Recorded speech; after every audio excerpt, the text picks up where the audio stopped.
desde otra perspectiva lo que sucedía el sábado en el Camp Nou, que ya le hemos dado algunos detalles positivos de ese partido, no del resultado, del partido. Aprendemos a diferenciar.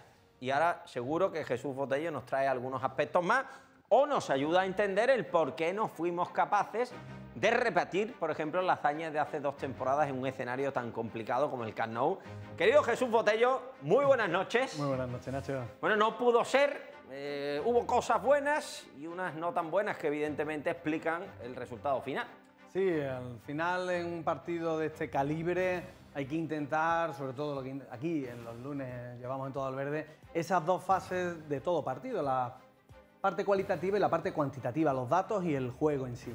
Y vamos a empezar intentando explicar ese razonamiento desde el planteamiento de Pellegrini, porque este planteamiento, el 4-2-3-1 ante todo un Fútbol Club Barcelona, nos reflejaba el equipo tan ofensivo que el míster ponía sobre el terreno de juego. Es decir, el Betis ha ido y fue al Camp Nou con una manera de jugar muy ofensiva con Tello, Canales, Joaquín y Sanabria, prácticamente en campo rival todo el tiempo, y sobre todo la posición de Canales, que durante la retransmisión estábamos comentando siempre su posición tal vez muy cerca de Sanabria, tal vez en el centro del campo, puede ser uno de esos parámetros a tener en cuenta a la hora de entender qué fue lo que ocurrió.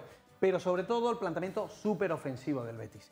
Un planteamiento que además por momentos incluso tuvimos más veces el balón. Hablábamos de un pico de un 52% de posesión, los disparos, muy alto el número de disparos del Betis, las faltas cometidas, que será otro de los puntos que veremos luego a continuación, pérdidas de balón muy parecidas y en las recuperaciones... amigo, ahí es donde está. Ahí está la clave, ¿no? ¿Por qué el Barça recupera más balones que el Betis? Es la verdad, una pena, pero el debate nos daría para hacer 3 programas seguidos y vamos a intentar centrarnos en lo que tal vez pueda llamar más la atención. Por ejemplo, los remates. El Betis remató 10 veces.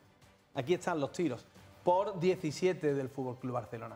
Y dentro de esa manera de rematar se ve que muchos de los remates del Betis, que luego vamos a entrar en profundidad a verlo durante el partido porque hemos traído todos los remates que se realizaron, fueron en el área. Pero aquí, Nacho, la efectividad, enfrente hay un equipo, la verdad, con uno de los mejores delanteros del mundo y aparte tiene al mejor jugador del mundo y eso al final se tiene que notar. Y cuando se puede ver desde todas las perspectivas, porque el Betis intentó de todas las formas posibles, oportunidades, estas de córner, de William Carballo, y nada más empezar el partido fue, además recuerdo que el Betis en esos segundos salía con este fútbol tan ofensivo. Aquí hemos traído las distintas imágenes donde se aparecía, fíjate Nacho, 4 futbolistas del Betis prácticamente con los centrales. Balón a la espalda, balón al perfil zurdo, entra el lateral y ahí Tello, fíjate, en el borde del área prácticamente definiendo a placer. William Carballo roba el balón y de nuevo el Betis, y esta jugada, fíjate, dónde recoge Canales el balón, en esa conducción, de las pocas conducciones que hizo durante el partido, de las pocas conducciones, y en esa conducción fue Canales capaz de llevar el balón hacia el costado y desde ahí el centro para que Toni Sanabria pues rematase a puerta.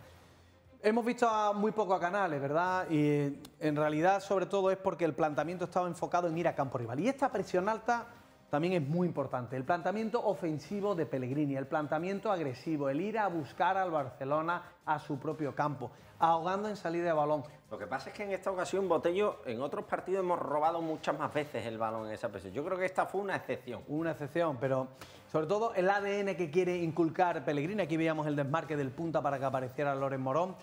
El ADN es lo que creo que él quiere que jornada tras jornada se vaya impregnando en la plantilla.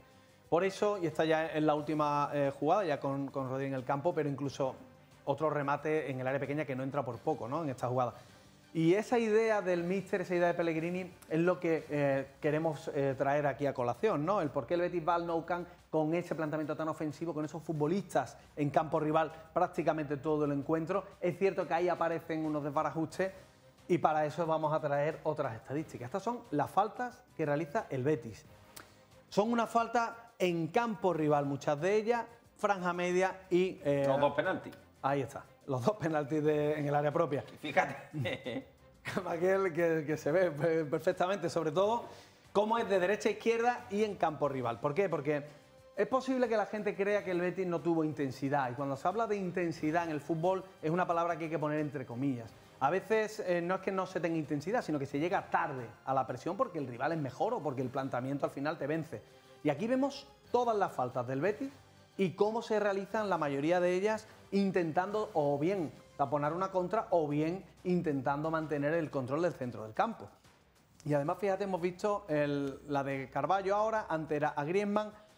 Presión tras pérdida es otra de las opciones de las faltas tácticas que quiere Pellegrini. Luego veremos, además tú lo resaltaste en la retransmisión, una falta de Alex Moreno que cogía el balón en la izquierda, lo pierde y rápidamente se para esa contra. Esta es justamente. Vemos el balón, se pierde, falta táctica y el Betis se vuelve a ordenar. Fue la amarilla que Sergi Roberto se encargó de sacarle. Ahí está. Entonces, son maneras en las que se intenta finalizar jugadas y no se puede, de nuevo. Falta táctica. Y esto es un reflejo de la intensidad, de la concentración de los futbolistas. Al final, enfrente hay un equipo todopoderoso, pero el Betis intentó llevar a campo rival el mayor número de los minutos posible.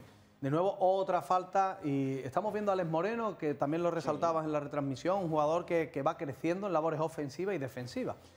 El Barcelona intentaba hilvanar jugada, pero el Betis, aquí vemos que son casi 4 los futbolistas los que estaban intentando parar al delantero francés. Pero vamos a seguir desengranando un poquito qué es lo que pasó. Y este es el planteamiento tan ofensivo del Betis. El futbolista que está en punta del ataque junto con Sanabria es Canales. Canales prácticamente de delantero centro. Y en las dos bandas, los dos extremos. Es decir, el Betis, 4 jugadores durante... Estos son la radiografía de los 90 minutos en campo rival. Claro, ir al Nou Camp con 4 futbolistas en campo rival, con esa presión alta que hemos visto con la falta, con esa oportunidad, te genera un vacío. Y es lo que en la retransmisión estábamos viendo. El Betis de derecha a izquierda, fíjate. Ahí es donde normalmente está Fekir, donde Canales juega por detrás de Fekir, donde se intentó con Canales que tuviésemos ese control. Pero claro, ese vacío del Real Betis Balompié en campo rival, pese a ser tan ofensivo, te genera que en la primera parte, estos son los carriles de ocupación en la primera parte, 45,5 en la derecha, 40 en la izquierda, solo un 14,3 por un 26,5 de Fútbol Club Barcelona. Y esto es la primera parte. Es decir, el Betis iba con muchos efectivos hacia campo del Barcelona, el Betis intentaba entrar por los costados y ya después, fíjate que se corrige incluso con un jugador menos. Pues, y tampoco es mucho más, ¿eh? Pero tiene incluso hasta el Barcelona equilibra más. Claro, ahí sí entra el tener un jugador menos. Pero fue una lectura de una primera parte del Betis donde nos fuimos contentos al descanso, porque era un 1-1, y esa es otra lectura que queremos traer. El estilo del Betis que intenta implementar Manuel Pellegrini. Vamos a tener distintas jugadas en las que se ve perfectamente la idea del míster chileno.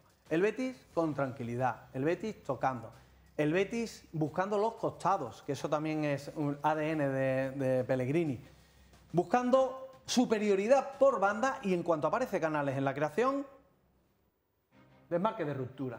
Esto es al comienzo del encuentro. Fíjate cómo estaba Joaquín prácticamente Era solo. para Joaquín ese balón, ¿eh?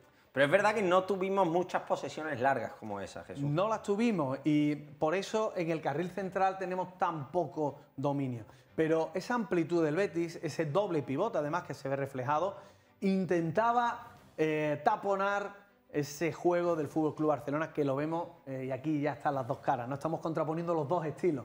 El del Barcelona por medio, cerrando pasillos, el del Betis dando amplitud con Tello, con Joaquín, con Emerson, con Alex Moreno, intentando hacer ancho el campo, intentando que el Barcelona estuviese incómodo con ese 1 contra 1. Y si no se podía, se empezaba de nuevo la jugada.